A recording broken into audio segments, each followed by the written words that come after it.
الحمد لله وكفى وسلام على عباده الذين اصطفى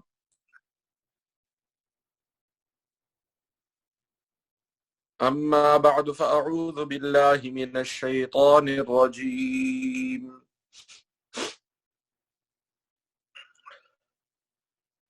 بسم الله الرحمن الرحيم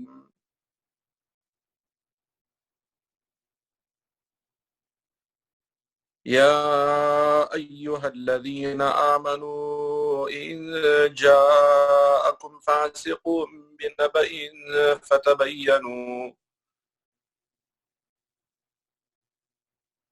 فتبينوا أن تصيبوا قوما بجهالة فتصبحوا على ما فعلتم نادمين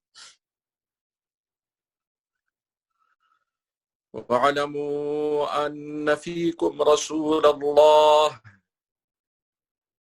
لو يطيعكم في كثير من الأمر لعنتم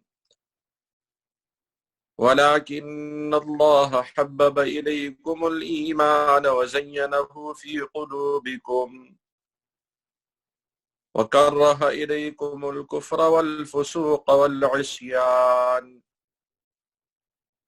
أولئك هم الراشدون فضلا من الله ونعمه والله عليم حكيم صدق الله العظيم. Respected elders, dear brothers and sisters, we have come to the next portion of Surah Al-Hujurat. These ayat, Allah subhanahu wa ta'ala instructs us mu'mineen and believers to be very careful when it comes to information.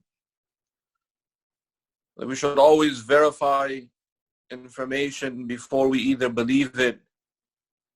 And more than that, we should try to verify before we spread it. Because many a times, if information is not verified,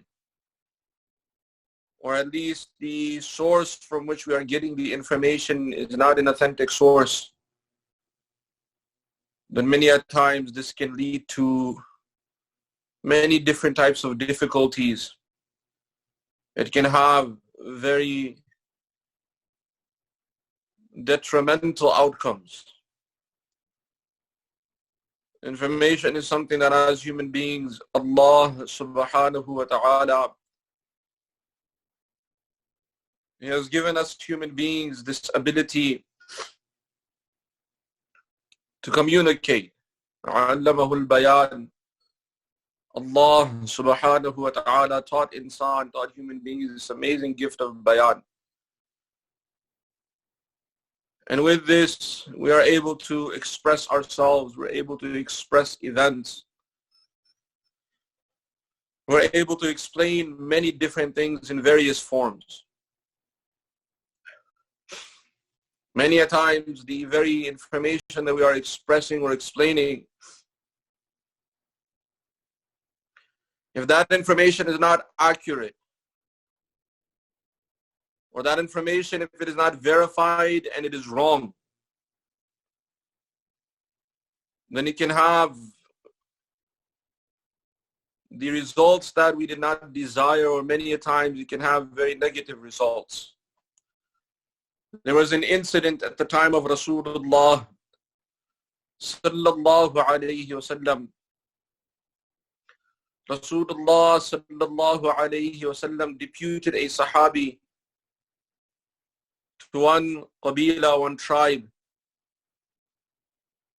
And the Sahabi, his job was to go and collect zakah from that qabila, from that tribe.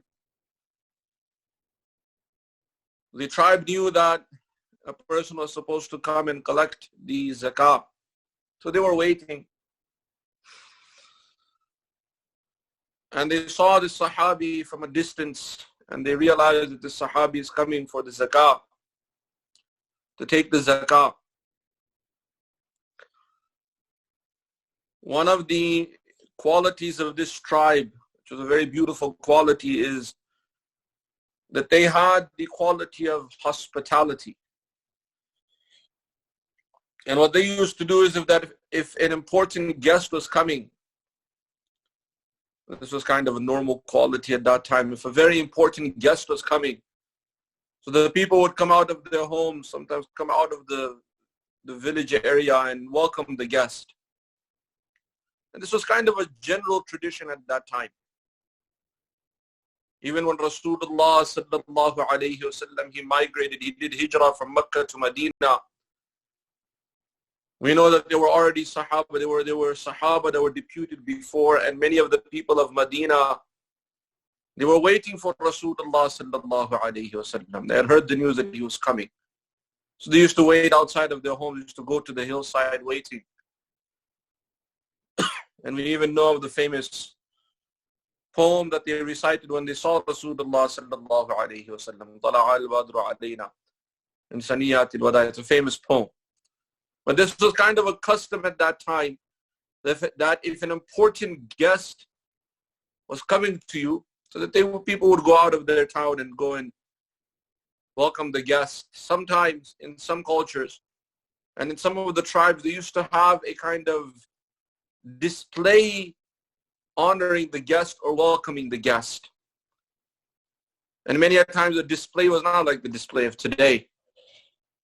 But they used to kind of have these cultural, you call them dance, but it was a cultural movement that they used to do, holding their weapons and kind of showing a honorable system in welcoming a guest. So this qabila, this tribe, the people of this tribe, they came out of their homes, they came out of the village to welcome the guest of Rasulullah sallallahu alayhi wasallam, to welcome this Sahabi. This Sahabi, he was not fully aware of the custom of this village, and he saw the people of the village were holding their weapons. They were kind of displaying their happiness.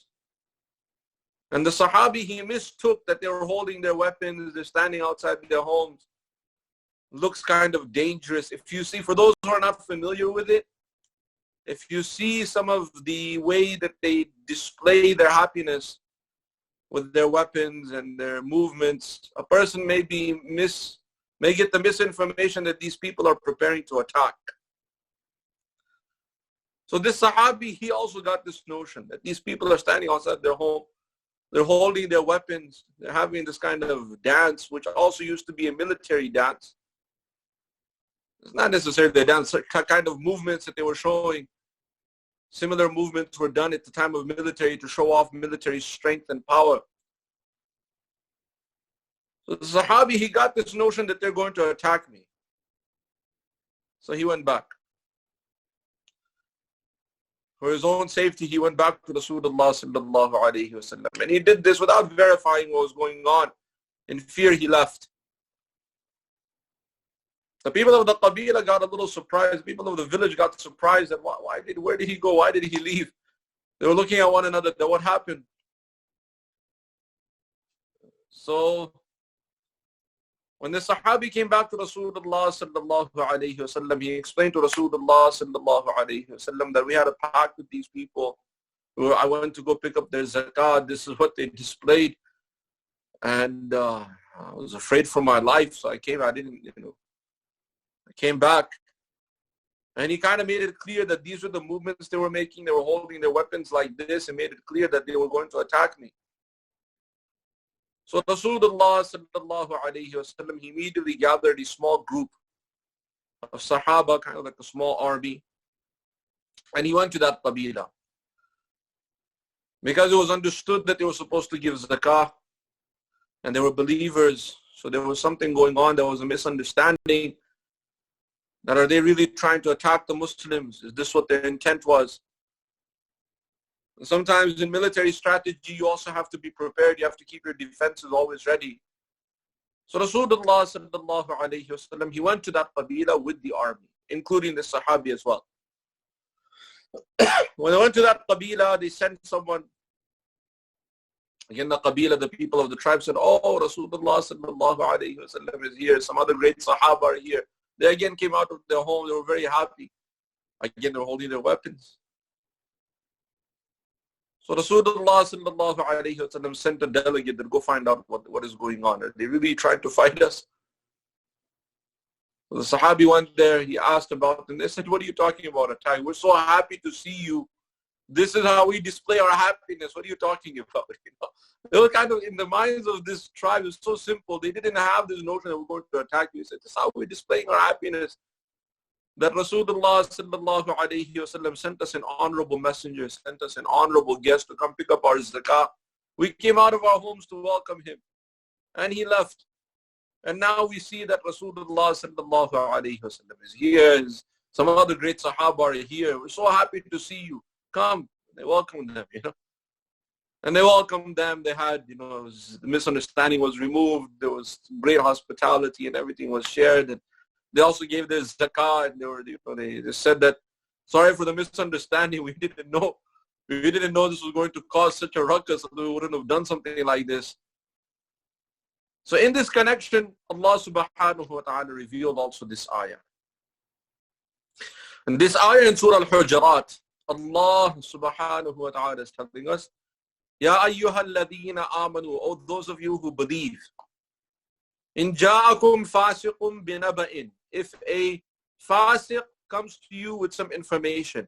The word fasiq, it has many meanings, and generally negative meanings. It can mean sinner, it can mean someone that is in a very impure state. One of the many meanings also is someone who may misunderstand the situation without getting authentication. He may spread information without confirmation.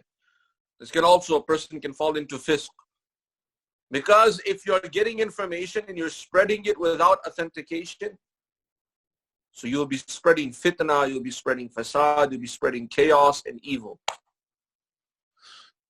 So Allah subhanahu wa ta'ala tells us in this ayah of Surah Al-Hujurat that all those of you who believe, in ja'akum fasiqun, if a fasiq comes to you, binaba'in, with some information, with some news, fatabayyanu, then confirm it. Seek to confirm the information. Find out if it is true. Don't just act on it. Just seek to make sure that the information is true. And this should be generally our system. Allah subhanahu wa ta'ala says, fatabayyanu, then confirm it. An tusibu qawman bijahala, before you end up causing harm to people in ignorance.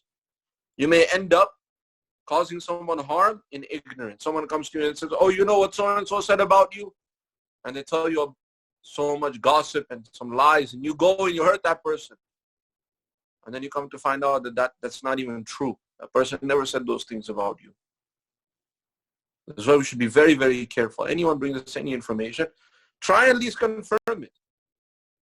We have been told in a hadith of Rasulullah sallallahu alayhi wa sallam, كَفَى بِالْمَرْءِ كَذِبًا أَنْ يُحَدِّثَ بِكُلِّ مَا سَمِعَ, or كَفَى بِالْمَرْءِ كِذْبًا أَنْ يُحَدِّثَ بِكُلِّ مَا سَمِعَ. There are two narrations. That it is sufficient as a lie if someone narrates what they hear, meaning without confirming. Or a person may be considered, it is sufficient for a person to be considered a liar if they just narrate what they hear without confirming. So we should always confirm. Not that you just hear something and you immediately act upon it, or you immediately just spread it. You should confirm, check, is it true, is it not true?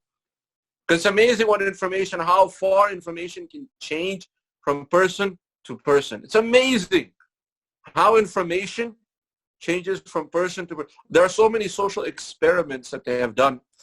And you can see many of them, subhanallah, where they have a line of 50 people, or they make a line of 100 people each. All the people are backing one another. It's a line, everyone facing in one direction.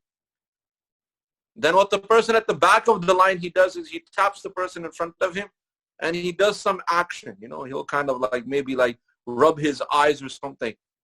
And then he will turn around. So the person that he tapped, and showed him that he rubbed his eyes, this person's job is to pass that information to the person in front of him. So he'll tap the person in front of him and rub his eyes, meaning the person behind me told me to rub my eye, and he'll turn around. And as the information is going from person to person, by the time it gets to that 100th person, the action is completely distorted. The rubbing of the eyes turns into something else. And there's not one social experience, so many social experiments like this. Or that there's a person who's, driving a motorcycle supposedly, and then he tells the person in front of him that he's supposed to be driving his motorcycle, and then that person passes it on to the next one. By the time he gets to the person all the way in the front, the guy is doing some kind of jumping jacks or something, some exercise, totally different. So this is how social experiments, when they did in relation to information. So sometimes information going from one source to the next source, it gets distorted. Goes to the next source, it gets more distorted. By the time we hear it, we have heard the totally distorted version of it. So it is very important that we go and we confirm whether that information is true or not. This is the duty of a believer. This is also what's amazing about the Quran and about the Sunnah of Rasulullah sallallahu alayhi wa sallam. Is that the Quran, when it was revealed to Rasulullah sallallahu alayhi wa sallam, so Rasulullah sallallahu alayhi wa sallam passed it on to the Sahaba radiallahu anhum. And there were Hufaz that memorized those ayat. And there were scribes that wrote down those ayat. And at the time of Sayyidina Abu Bakr as-Siddiq radiallahu anhu, the Quran was compiled by those Hufaz who had memorized it and the scribes. There were 12 scribes who were also Hufaz. They had memorized the Quran and they had written the Quran. So their job to compile the Quran. And along with compiling the Quran, for every single ayah, they demanded someone to bring 2 witnesses with them. They had to be like witnesses that were there, that heard that verse from Rasulullah sallallahu alayhi wa sallam. So that's why the Quran is the most authentic book in human history. There's no book like the Quran, as authentic as the Quran. So then the Quran was compiled. And then also we come to the Sunnah of Rasulullah sallallahu alayhi wa sallam. In the Sunnah we have the Ahadith, the traditions of Rasulullah sallallahu alayhi wa sallam. In that we have so many books. There are hundreds of books of Ahadith, some 300 or more books of Ahadith. And if you take out all of where the Hadith is reported multiple times, if you take out so if you take that out, you take every Hadith as one narration, so you have over 700,000 Ahadiths, more than 750,000 Sahih Ahadith. But coming to that, we have the Sahih Sitta, the 6 most authentic books of Ahadith. And we're all familiar with Sahih Bukhari and Sahih Muslim and Abu Dawood and Tirmidhi, Ibn Majah and Nasai. And so we're all familiar with them. But we have to understand also that why are they considered the most authentic? What kind of effort did these shuyukh make that made their books and their collections the most authentic? Go and read the biography of these mashayikh. We're all familiar with Muhammad ibn Ismail, rahimahullah, and with others. Go and read their biography. How much care was taken in compiling Bukhari and the compilation of Sahih Muslim, widely known as Sahih and Sahihain. That they used to hear a hadith from their teachers, these mashayikh, they would hear a hadith from their teachers, they would memorize the hadith. Then they went on a journey to authenticate it. That, okay, my sheikh told me he heard this hadith from that sheikh. Okay, so they would go, travel to that sheikh. Okay, did you hear this hadith? What is the source? How is the source? And they would verify the authenticity of the person who was telling them this hadith. That in this person's life, have they ever told a lie? Have they ever had any episode of weak memory? What is the relation? And they used to compile the rijal, or the men who are relating these hadith. And they would comment on them, that such and such a person, we have found that his memory was not strong, that we found something weak in their memory. or that this person heard the hadith, but he was not sure about the exact words because he couldn't remember the exact words. These are all things documented. Eventually, they would go all the way to the source of the hadith, and they would make sure and verify that the person that they're getting the hadith from is someone to be trustworthy. If it was not someone trustworthy, then they were very careful to include that. They would keep the hadith, they say, this is a hadith, but they would be careful to narrate it as 100% authentic. And that is why these are known, because they would go and verify. So this is what Allah subhanahu wa ta'ala has instructed us in the Quran, that all those of you who believe, when someone brings you a piece of information, make sure you authenticate it. Don't just spread it. We are in a time where we are living through a pandemic. In the month of May, year 2020. And there's so much misinformation going on. A lot of these conspiracy theories that are spreading. People have their own ideas about what this is and what is going on and how it started. And people are making it seem like this is the first time in human history there's ever been an epidemic or a pandemic.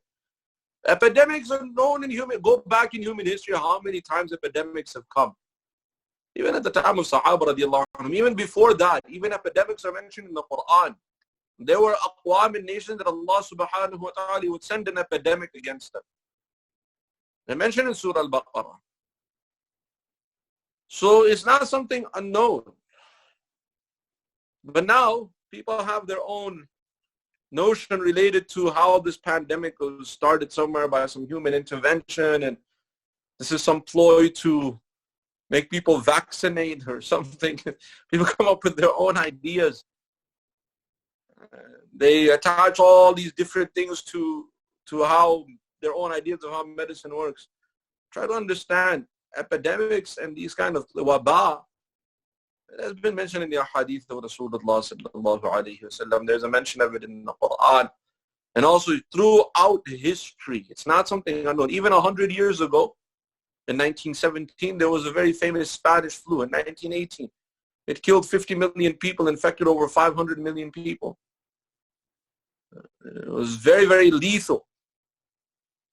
It killed over 50 million, infected over 500 million worldwide.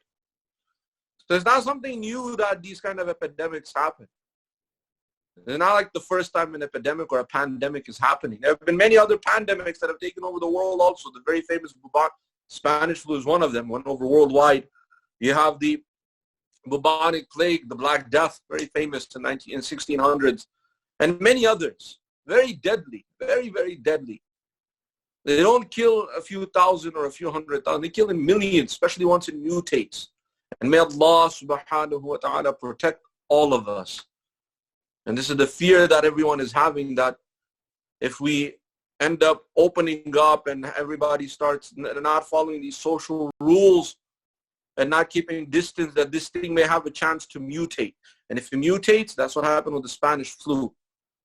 Once the restrictions were lifted, everyone came out to the streets, and then that's when it mutated and started killing in large numbers.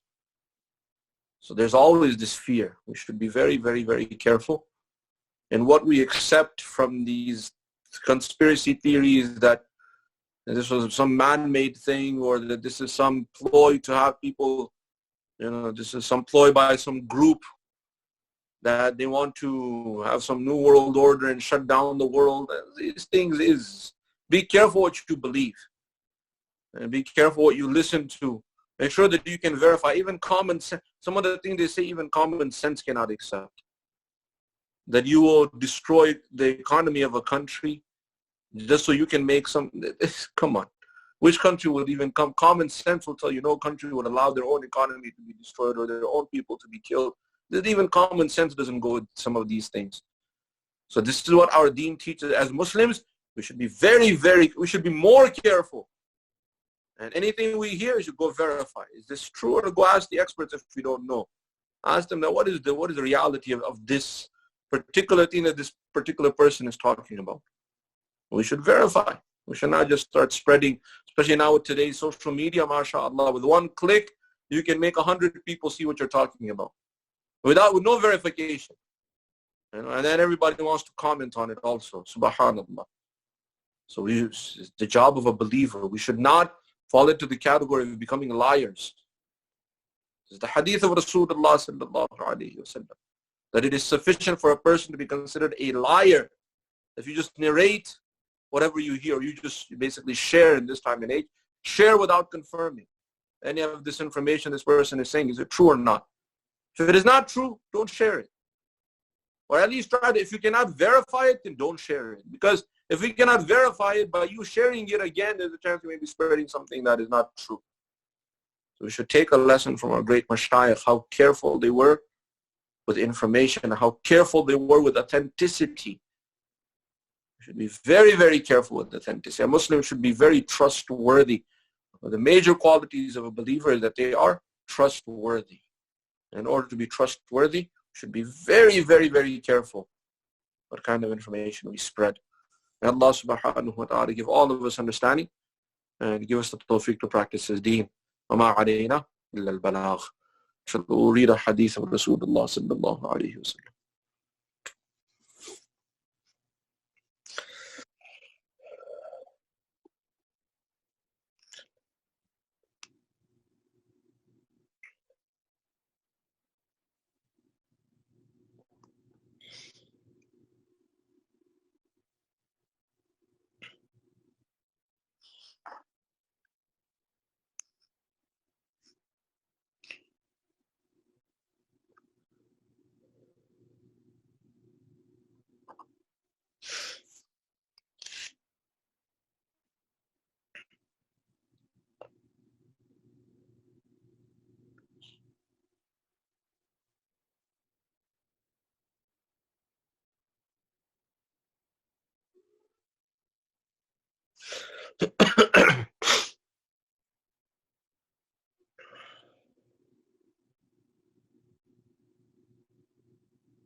نحمده ونصلي على رسوله الكريم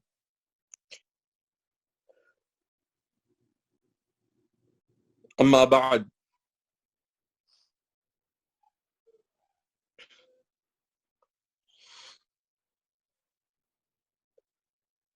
عن أبي هريرة رضي الله عنه يقول قال رسول الله صلى الله عليه وسلم لا تغبطوا فاجرا بنعمة إنك لا تدري من هو لاق بعد موته إن له عند الله قاتلا لا يموت أو كما قال عليه الصلاة والسلام. رواه الطبراني في الأوسط ورجاله ثقات. Sayyidina Abu Hurairah radiyallahu anhu, he narrates that Rasulullah sallallahu alayhi wasallam said, and we should say sallallahu alayhi wasallam, Rasulullah sallallahu alayhi wasallam said, لا تغبطوا فاجرا بنعمة. Do not envy an evil person for some ni'mah, because of some favor or some good that he has, because of some well-being or some good life that they're living. Don't envy them. Don't be jealous of them. We should never be jealous of a sinner. Don't be jealous. لا تغبطوا فاجرا. Never be jealous or never envy a fajir. Never envy an evildoer, a sinner. Never envy them بِنِعْمَةٍ, because of some ni'mah, some well-being, some good life that they're living. إِنَّكَ لَا تَدْرِي مَنْ هُوَ نَاقٍ بَعْدَ مَوْتِهِ. Because you don't know what this person is going to meet with after his death.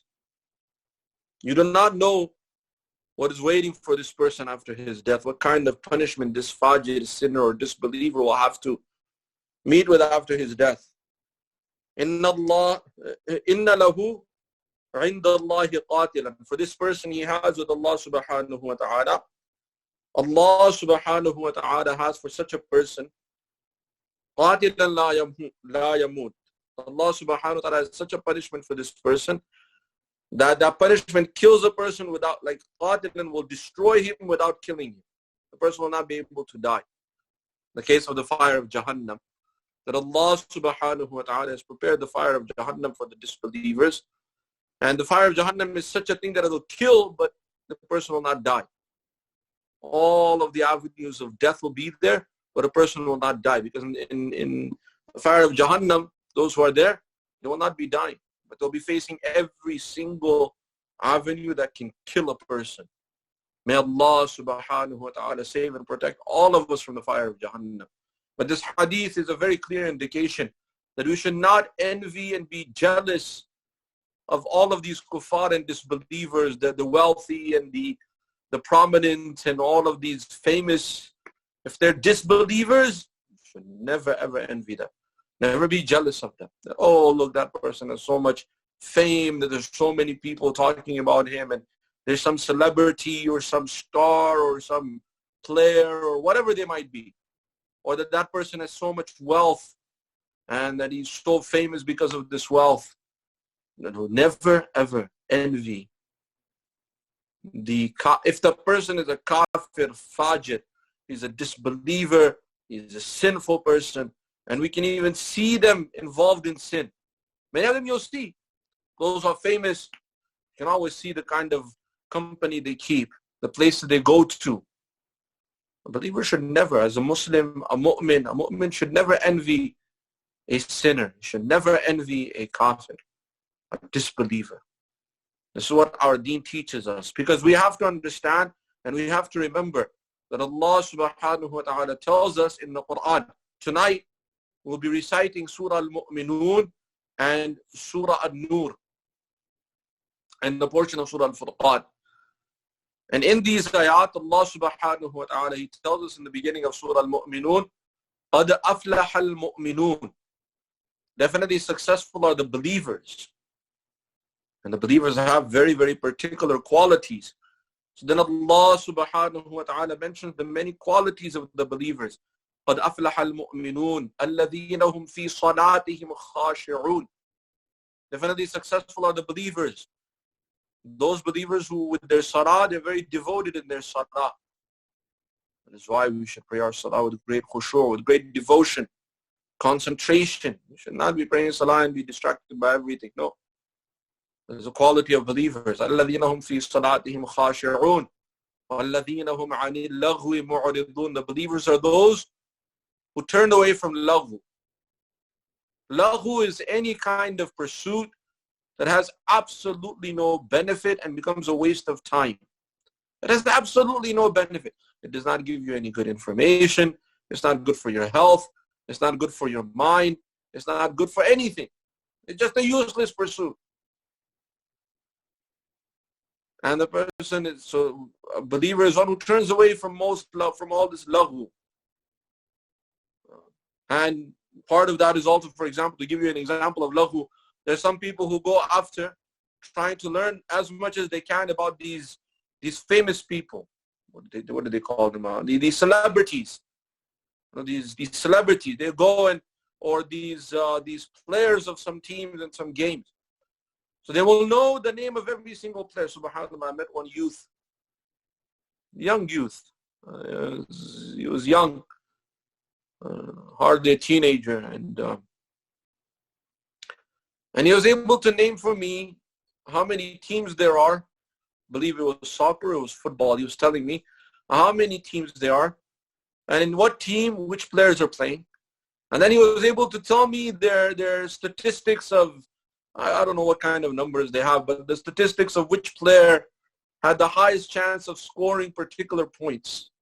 I don't play sports. I'm not into that. I don't watch sports. I play them. I don't watch sports. But this person has such an extraordinary memory that he was able to sit there and quote for me names and statistics and which game they played in, which game certain player made certain score in, and which teams he liked and why he liked them, and which teams he didn't. Even the teams he didn't like, he was able to quote their players and their statistics and why he didn't like that. So, subhanallah. And this is lahu. How does any of this information help a person? This is part of lahu that you're going after. And he was even able to tell me their salaries and why they're so famous and in which game they signed, how many. Useless information. This is that ilm la yanfa. This is that knowledge that doesn't help anyone. So he was going around with this kind of information. When we asked him how much of the Quran he knew, or if he knew any hadith, or if he knew the names of any Sahaba, we were surprised that he knew very little, very, very little. So this is part of lahu. This is how lahu works. It can consume a person.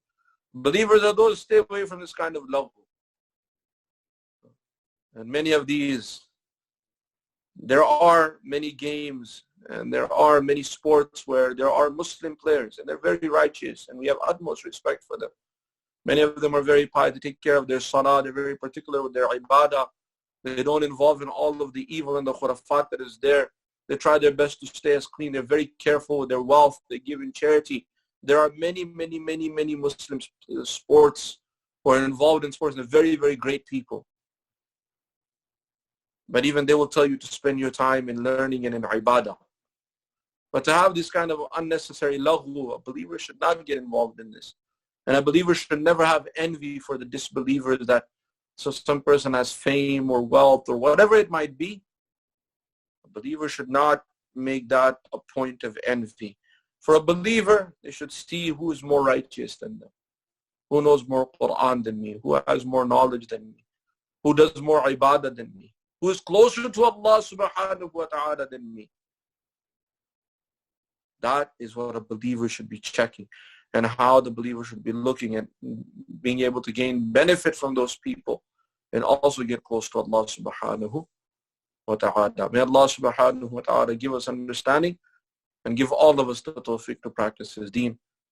وَمَا عَلَيْنَا إِلَّا الْبَلَاغُ.